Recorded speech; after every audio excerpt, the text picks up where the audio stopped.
ఎన్నికలకు ముందు ఇచ్చిన ఏ ఒక్క హామీని ఏపీ సీఎం చంద్రబాబు నాయుడు నిలబెట్టుకోలేదని వైఎస్ఆర్సీపీ ప్రధాన కార్యదర్శి విజయసాయిరెడ్డి తెలియజేశారు.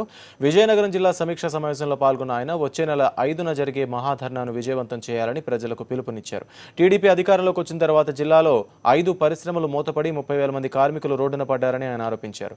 హుద్హుద్ తుపాను బాధితులకు చంద్రబాబు 25 కేజీల బియ్యం ఇచ్చి చేతులు దులుపుకుంటే తమ పార్టీ బాధితుల పక్షాన అండగా నిలిచిందని తెలిపారు.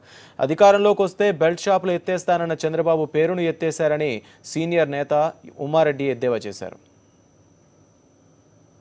ఈ జిల్లాలో ఉన్నటువంటి పరిశ్రమలన్నీ కూడా ferro alloys, Jayalakshmi ferro alloys అయితేనేమి, స్వస్తిక్ ఫెర్రో అలాయ్స్ అయితేనేమి, ఆంధ్ర ఫెర్రో అలాయ్స్, అలాగే east coast jute mills, Srilakshmi jute mills, Aruna jute mills, ఇవన్నీ కూడా మూతబడి చంద్రబాబు యొక్క విధానాల వల్ల మూతబడ్డం జరిగింది. దీనివల్ల 30,000 మంది కార్మికులు ఈరోజు రోడ్డున పడడం కూడా జరిగింది. బెల్ట్ షాపులన్నీ తీసేస్తానని చెప్పినటువంటి వాగ్దానం ఈనాడు ఇది ఒక డోర్ డెలివరీ సిస్టమ్గా మార్చి ఫోన్ కొట్టు బాటిల్ బొట్టు అనే చందానికి దిగజారిపోయింది. ఇవాళ అనుబంధ షాపులు అనే ముద్దు పేరు ఒకటి పెట్టాడు.